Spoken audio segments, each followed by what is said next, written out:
भाग्य का लिखा कहानी। प्रस्तावना कहते हैं मनुष्य अपने कर्मों से अपना भाग्य बदल सकता है, लेकिन कभी कभी किस्मत ऐसे मोड़ पर ले आती है जहां इंसान की समझ और कोशिशें भी हार मान जाती हैं। यह कहानी है एक ऐसे व्यक्ति की जिसने अपने भाग्य को बदलने की पूरी कोशिश की, लेकिन जो भाग्य में लिखा था वही हुआ। भाग्य और संघर्ष की कहानी। गांव से कुछ दूर पहाड़ियों के बीच बसा एक छोटा सा कस्बा था, सतपुरा। यहाँ के लोग सीधे साधे, मेहनती और ईमानदार थे।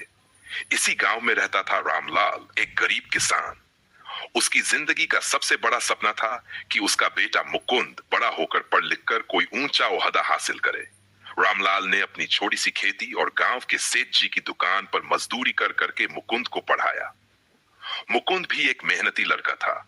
उसने अपनी पढ़ाई में कोई कसर नहीं छोड़ी और गांव के स्कूल में हमेशा अव्वल आता। लेकिन कहते हैं ना, भाग्य के आगे किसी की नहीं चलती। एक दिन जब मुकुंद की उम्र 7 साल की थी तो उसकी मां गौरी अचानक बीमार पड़ गई। घर में पैसे नहीं थे, इसलिए इलाज सही से नहीं हो सका। कुछ ही दिनों में गौरी इस दुनिया को छोड़कर चली गई। मुकुंद और रामलाल के लिए यह बहुत बड़ा झटका था। संघर्ष के गौरी के जाने के बाद घर की स्थिति और खराब हो गई। मुकुंद को पढ़ाई छोड़नी पड़ी और अपने पिता के साथ खेतों में काम करना पड़ा। लेकिन उसके मन में एक आग जल रही थी, वह अपने सपने पूरे करना चाहता था। एक दिन गांव में एक बड़े व्यापारी आए। वे किसी होनहार लड़के को शहर ले जाकर पढ़ाना चाहते थे। मुकुंद की प्रतिभा के बारे में सुनकर उन्होंने उसे मौका देने का फैसला किया। मुकुंद के लिए भाग्य का एक नया दरवाजा था। रामलाल ने भारी मन से अपने बेटे को शहर भेज दिया। वहां मुकुंद ने जी जान लगाकर पढ़ाई की और कुछ सालों में वह एक सरकारी अफसर बन गया। भाग्य का खेल। जब मुकुंद अपनी नौकरी पर था तो उसने सोचा कि अब वह अपने पिता को गांव से शहर ले आएगा और उन्हें आराम की जिंदगी देगा।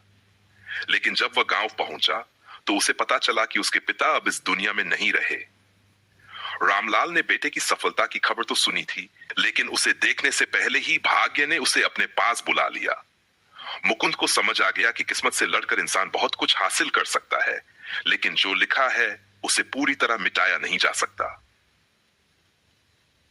यह कहानी हमें यह सिखाती है कि मेहनत और लगन से हम अपने जीवन को बेहतर बना सकते हैं, लेकिन कुछ चीजें हमारे हाथ में नहीं होती। भाग्य हमें कई बार कड़वे अनुभव देता है, लेकिन हमें कभी हार नहीं माननी चाहिए। मुकुंद की कहानी इस बात का प्रमाण है कि संघर्ष करने वाले को सफलता मिलती है, चाहे भाग्य की रेखाएं कैसी भी हों।